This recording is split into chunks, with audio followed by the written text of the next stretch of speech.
Bonjour à tous, mon nom est François Letarte et bienvenue sur ma chaîne JDR D30, une chaîne consacrée aux jeux de rôle sur table. Alors, ma vie de rôliste va être la suite je pense que c'est un 2 weeks challenge en fait. J'avais créé un artefact et maintenant il faut le détruire. Un artefact qu'on ne déplace pas. Moi j'avais créé l'étang de l'aveugle.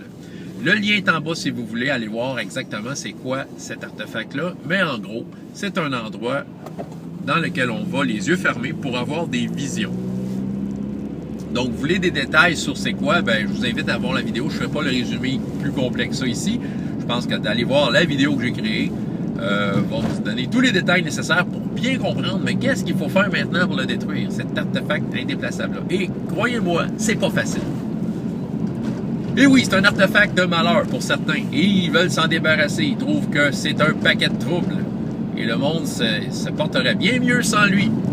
Alors, après moult de recherches, à travers les astres, à travers des parchemins et des écrits et des questionner des sages sur des montagnes, ils ont la recette parfaite pour détruire l'artefact. Regardez bien de quelle façon on détruit ça. Il y a 3 étapes. La première, c'est d'envoyer quelqu'un utiliser l'artefact pour avoir une vision du futur. OK? Une fois qu'il a sa vision, il faut le sortir de là, avec toutes les, parce que là, on l'envoie avec tous les dangers que ça comporte. Il faut le sortir de là et qu'il revienne à ses esprits.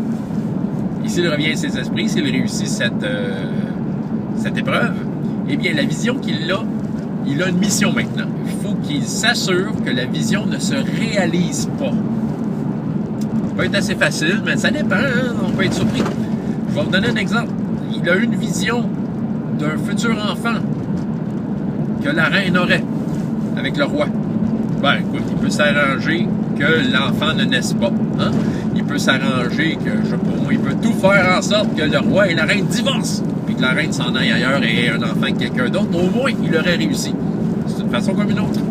Il peut être très inventif, mais le but, c'est que pour ouvrir la porte vers la destruction de l'étang de l'aveugle, il faut s'assurer que la vision qu'il a eue ne se réalise pas. Une fois que c'est fait, la vision, l'étape suivante, en fait, c'est une étape qui risque d'être très onéreuse, mais c'est de retrouver toutes les personnes qui ont utilisé l'étang de l'aveugle et qui s'en sont sortis, mais qui sont toujours prisonniers de leur vision. Ils sont fous, ils sont toujours pris dans leur vision. Si vous voyez la vidéo, vous allez comprendre qu'est-ce que je veux dire par là, la vidéo qui explique c'est quoi cet artefact-là, mais donc, il faut qu'elle retrouve toutes les personnes encore vivantes qui se sont échappées de cet artefact-là et qui sont encore prisonnières de vision.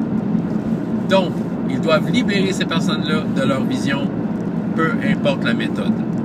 Donc, ça demande un travail de recherche. Qui est passé par là? Comment tous les retrouver? Est-ce qu'il y en a 5 ou il y en a 218? Hein? Des années de campagne à venir, juste pour détruire un artefact. Et dernière étape. Les 2 premières, en fait, ouvraient la porte pour l'étape finale, qui est l'étape qui va vraiment détruire l'artefact, c'est de vider l'eau de l'étang. Vous allez me dire, mais pourquoi ils ne font pas ça en partant?